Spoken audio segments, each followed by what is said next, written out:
패스트트랙에 올라있는 선거법 개정안 심의 시한이 내일 종료됩니다. 27일에는 국회 본회의에 부의가 돼서 언제라도 상정 처리할 수 있게 되는데요. 역시 패스트트랙 법안인 공수처 설치 법안은 다음 달 3일부터 본회의 처리가 가능해집니다. 킹핀 정책 리서치 오승용 대표와 이 법안들의 처리 전망 살펴보도록 하겠습니다.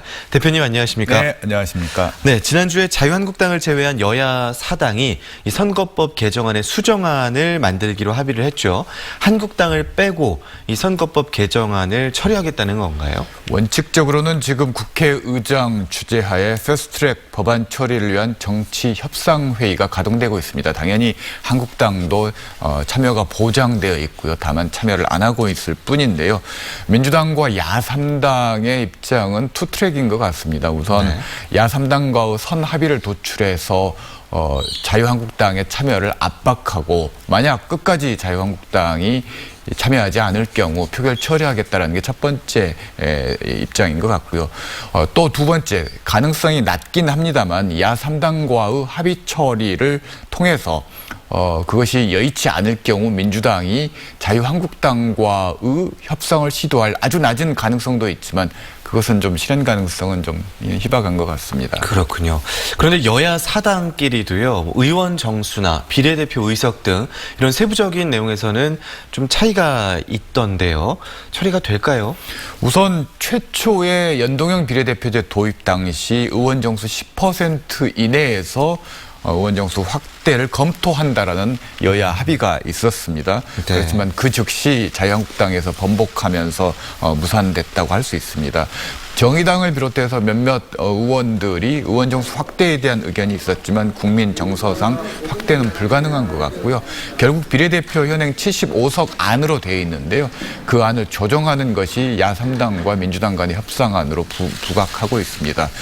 최대 15석에서 25석까지 비례대표 의석을 줄여서 최대 50석까지도 비례대표 의석을 조정할 수 있다라는 안이 나오고 있고요. 그럴 경우 준연동형의 취지가 퇴색할 수 있어서 완전 연동형으로 바꿔야 되는 거 아니냐라는 정의당을 비롯한 일부 야당의 주장이 있습니다. 네, 자유한국당은 현재 패스트트랙 법안들이 처리가 되면 의원들이 총사퇴하겠다라는 입장을 내놓고 있고 또 황교안 대표는 단식 투쟁을 하고 있습니다.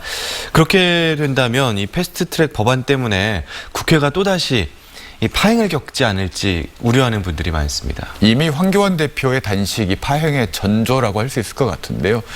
다시 한번 동물국회와 같은 그런 국회 파행이 예상되고 있는 상황입니다. 물론 마지막까지 협상의 가능성은 남아있지만 워낙 자유한국당과 민주당과의 견해차, 의견 차이가 크기 때문에 극적으로 타결될 가능성보다는 다시 한번 패스트트랙 법안 처리를 앞두고 충돌할 가능성이 높아 보입니다.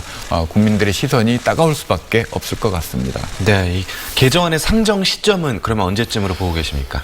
형식적으로는 11월 28일부터 가능합니다만 12월 3일 검찰 수사권 조정과 관련된 검찰 개혁 법안이 상정되도록 돼 있습니다. 그럴 경우 두 번 파행을 겪어야 되기 때문에 아마도 12월 3일 이후에 일괄 상정해서 처리하는 것이 민주당과 야3당의 입장에서는 보다 효율적일 수 있을 거라고 보여져서 많은 분들이 12월 3일 이후 상정을 지금 예상하고 있는 상황입니다. 네, 인구가 적은 지역에서는 벌써 의석수 감소를 걱정하고 있는데요. 이 선거구 획정을 인구 기준으로만 하는 것이 문제가 있는 게 아니냐라는 목소리도 있습니다. 이 부분 짚어주시죠. 헌법재판소의 일관된 입장은 표의 등가성을 높여야 된다는 건데요. 도시 지역이 농촌 지역에 비해서 표의 가치가 3분의 1밖에 되지 않는 상황이고 그걸 개선하라는 것이 일관된 입장이었습니다. 아마도 농촌 지역 의석수가 줄어드는 것에 대해서는 농촌 지역 유권자보다는 국회의원 이해관계가 더 많이 반영돼 있는 것 같은데요. 등가성을 높이는 방향으로 가는 것은 큰 방향에서는 옳은 방향이라고 할 수 있을 것 같습니다. 네, 알겠습니다. 오늘 킹핀 정책 리서치 오승용 대표와 이야기 나눠봤습니다. 고맙습니다. 네, 감사합니다.